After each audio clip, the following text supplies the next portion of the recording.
Hi friends, welcome to Sai వేద. ఈ యొక్క మేము పులిసింత చెట్టు దగ్గరికి రావడం జరిగింది. ఈ విధంగా కాయలు ఉండడం జరుగుతుంది. ఇక్కడ చూడండి, ఈ విధంగా కనిపిస్తుంది చూడండి. ఈ పులిసింతకాయ బాగా ఈ విధంగా ఉండడం జరుగుతుంది. ఇది మన చుట్టుపక్కల ఉంటే విలువ ఏం తెలియదు. అదే మన సిటీకి పోయినట్టయితే మనం కొనుక్కొని వస్తాం. మనం ఎన్ని పైసలకైనా మనం కొనుక్కోవాల్సిందే సిటీకి పోయినట్టయితే. అదే మన పల్లెటూరులో మన ఇంటి ముంగడ ఎన్నో కూడా ఈ కాయలు దేగం హ్యాగా అవేగా అనిపిస్తుంది.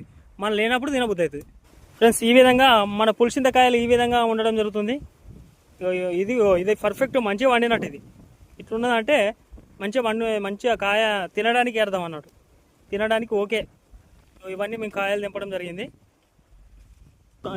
ఈ చెట్టు ఈ విధంగా పులిసింతకాయ చెట్టు ఈ విధంగా ఉండడం జరుగుతుంది. మళ్ళీ ఒకసారి చూపిస్తున్న ఫ్రెండ్స్ చూడండి, మీకు ఎవరైనా తెలియకపోతే ఈ విధంగా ఉంటుంది పులిసింతకాయ చెట్టు. ఇది తిన్నట్టయితే అబ్బా ఎక్సలెంట్ ఉంటుంది. గువ్వం ఈ విధంగా